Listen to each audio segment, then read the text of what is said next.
The Elder Scrolls games play host to many interesting quests, items and characters. In this video I'm going to be prototyping a new type of series I hope to introduce on my channel, in which I explore some of the most least known but interesting character arcs across any of the Elder Scrolls games. In these videos I hope to explore the most challenging and enigmatic characters that are present in the universe of the Elder Scrolls in the most analytic and narrative way that I can. I hope you enjoy the video, and please do let me know in the comments whether or not you'd like me to continue this series.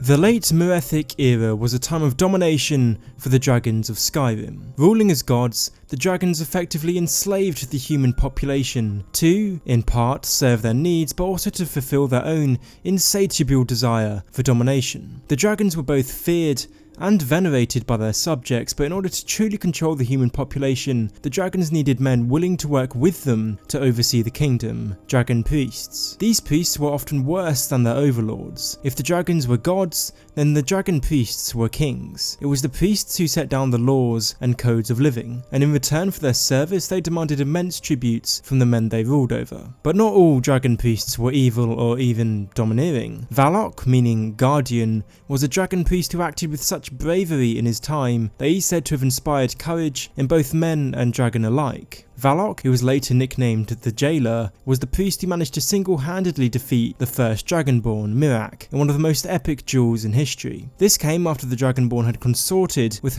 Mora for forbidden knowledge to overthrow the dragons and replace their rule with his own autocracy. Vahlok never succeeded in killing Miraak, however. At the last moment of the battle, when the dragon priest was about to deal the killing blow, Miraak was pulled into Apocrypha by Mora and ultimately saved. For his victory, Vahlok gained much glory, and his dragon masters appointed him as the ruler of the island of Solstheim, but not before he was compelled to swear an oath of vigilance to watch for Miraak's inevitable return. Vahlok's reign was said to be a time of peace and prosperity for the people of Solstheim, and unlike the priests of Skyrim, he was remembered as a wise and just leader by the ancient Skarl. The length of his reign, though, is unknown, but Vahlok never truly died. Like all dragon priests, he survived to the present day as a Draugr. Upon death, as is custom, the dragon priest insisted that his followers be buried with him in his tomb. This act served a specific purpose rather than a vain display of power. Because the concept of resurrection upon the return of Alduin was a core belief of the dragon cult, the priests required their followers to perform a daily ritual to facilitate this. Every day, a group of followers that were entombed with Vahlok would awaken and gather around the sarcophagus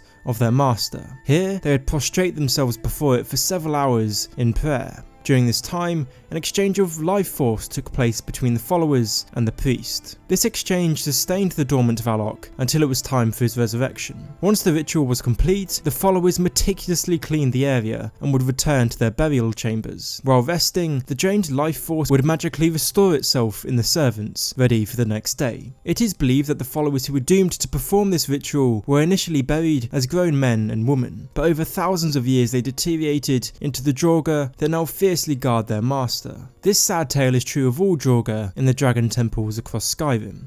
Vahlok the Jailor eventually met his end at the hands of the last Dragonborn. Interestingly, the Jailor is one of the only dragon priests not to have a mask, allowing one to clearly see what's left of his face. Considering that the dragon masks were bestowed upon priests as rewards for their service, one can only wonder why Vahlok didn't receive one. Thanks for watching this video. Please let me know if you'd like to witness a continuation to this series, or alternatively, let me know if you really disliked it. And please feel free to leave suggestions for future videos in the comments section below.